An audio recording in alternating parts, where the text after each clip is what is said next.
Said before on Erling that maybe the number of goals he scored is not a surprise to him, maybe a surprise to other people, but not to him. Do you think he came here expecting to break records? Yeah, I think so. Yeah. But I, as much as I know him a little bit, he's so competitive, so positive in his mindset. So that's why. But it's a question for him, honestly. But I think he has this incredible positive confidence in himself. It's not arrogant. He's self-confident to say, "I'm going to score. I'm good." And yeah, I think that arrive in the season and score 50 goals already and 30. He already equalized the record from two legends, and Andy Cole and my admirer Alan Shearer. So that's a big point. You managed, arguably the best player of all time with a remarkable hunger for goals in Messi, and you've obviously had other top players like Lewandowski. So is Haaland's hunger up there, hunger for goals, up there with Messi? I said many times, anyone can compare him with Messi. So we will not help Erling. I don't mean to compare as a player, though. In terms of goals or mentality, yeah. But Messi has done these numbers every season during the last 10, 15 years. Yeah. But Erling, since the start in Salzburg, on BVB and now here, have the same level. So the goals rate is almost every game, score goals and 1 or 2 goals every game. He had the chances to do it. But Messi is the most complete player I've ever seen in vision, in passes, in dribblings, in competitiveness, and in many things that is difficult for everyone. Hopefully Erling can be so close like Leo. Will be great for us, or for the for the future, for the team, and the team will have him. But always I said I don't help anyone to be compared with Argentinian player. Yeah, and I think Messi got, in your last season at Barcelona, got 73 or something crazy. The fact that Erling's posting these numbers while playing in what is now comfortably the most competitive domestic league in Europe, does that make it all the more remarkable, the numbers he's getting? The same word is my opinion for Messi doesn't mean that Erling is not remarkable. It's absolutely it is. So we had the feeling every game is going to score a goal, and helps that in our mindset helps a lot. But it's not just about that. He gives us many things. He's involved in our pressing. He's involved in our defensive rates. He's involved in our long balls that before we didn't have. How help us, to keep the ball linked with him, and after run with the other players. He help us, who give us an extra issue that maybe in the past we didn't have it, for the quality of the players that we have, or maybe because I'm pretty sure when we are able to play long balls or link with Gabriel, for example, we can do it. Gabriel is exceptional as well to link the ball, but in that period, in my mindset, is more false nine or link, on the field. Now, for just his presence, we can use it, and we have to use it, because the tactics, I said many times, is not when the tactics that come from my past in Barcelona and Munich, is which type of players we have, which skills they have, and you have to adapt. You have to adapt to the quality of they have, not because here I have an idea and I'm completely judged with the idea. No.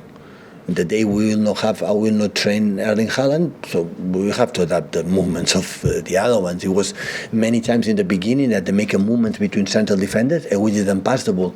People were not used to use that type of balls in the past. We saw one day, I remember 10 or 25 clips that in this situation, look Erling, the movements they have. Look Erling. And everyone said, oh, if you get the ball, is in front of the goal. Why you don't have to give in to him? That's why in the beginning I said it's going to be difficult. Take time. So it's question of the connections, that not just Kevin with him, with Gundo, Bernardo, or Rodri, or the fullbacks or whatever. So at the end, it was a moment like, we find him more. I remember one game against Bournemouth in the beginning, maybe he touched 1 ball or 2 balls. So we have to find a solution of that. At the end, we have to, having this guy here, we have to give the ball. And sooner or later, step by step, we were able to contact more our game with him. Hi, Pep. The other day you said that you don't like to give motivational speeches, and also that at this time of the year it's easier to convince the players that because the possibility of titles are on the horizon, etc. Does your past as a player help you understanding when to be close or when to be more distant from your players in the dressing room, pre-match, half-time, post-match? I don't know, because in that terms, the good managers they are all around the world, that they were not football players. Maybe they have the good feelings to say what they have to say to the players in that period. But it is true, because this situation, not from the past, we live in the past, the previous season with Liverpool. Maybe we were not in all competitions and like this season, but the feeling I said last week many times. So I think the first people that don't know what we are playing for are the players. So they talk about, oh wow, I know how happy they were after the game in Fulham Stadium.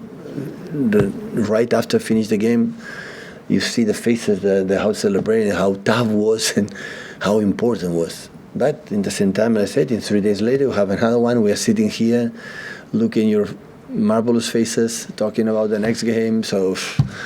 And in 2 days, we'll be sitting here again, talking about your amazing faces again. So it's non-stop. So that's why it's relaxed.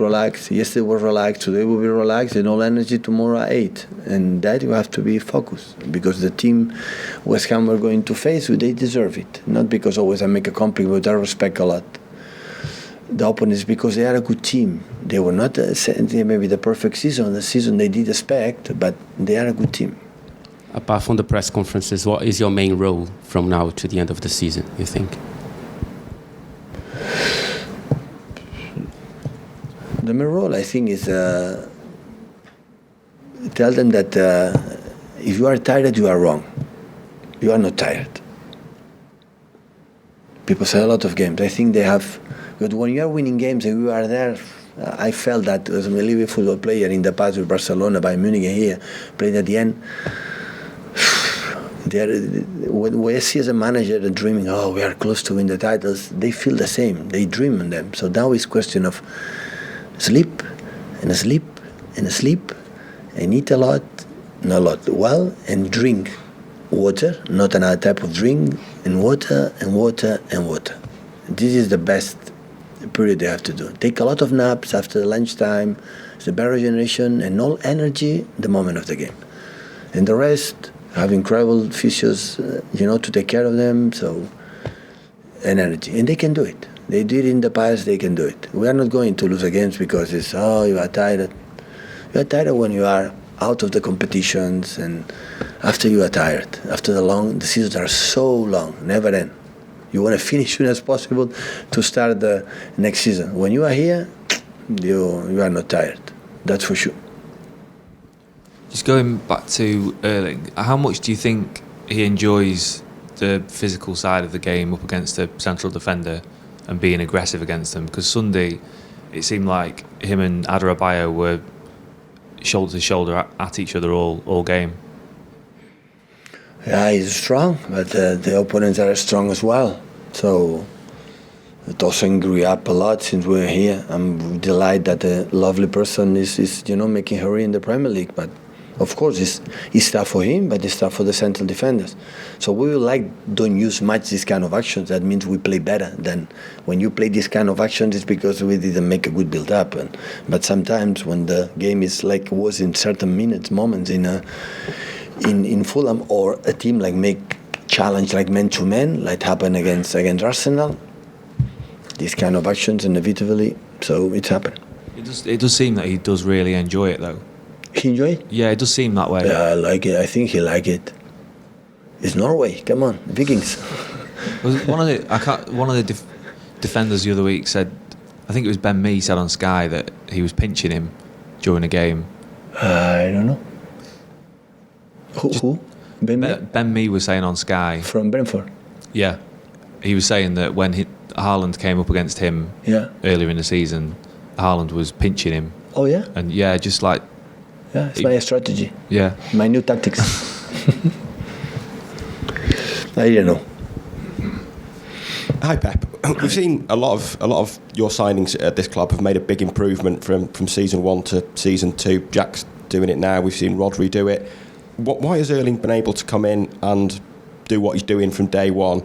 And do you still think there is that improvement for him in the second season? And if so, in what areas of his game going forward? Always I said many times, with Erling will be tough the future, because we will compare what he has done, and if he doesn't score the goals like he's scoring, the people say, oh, he's in a bad situation, but his game can improve a lot. Yeah, we spoke about that.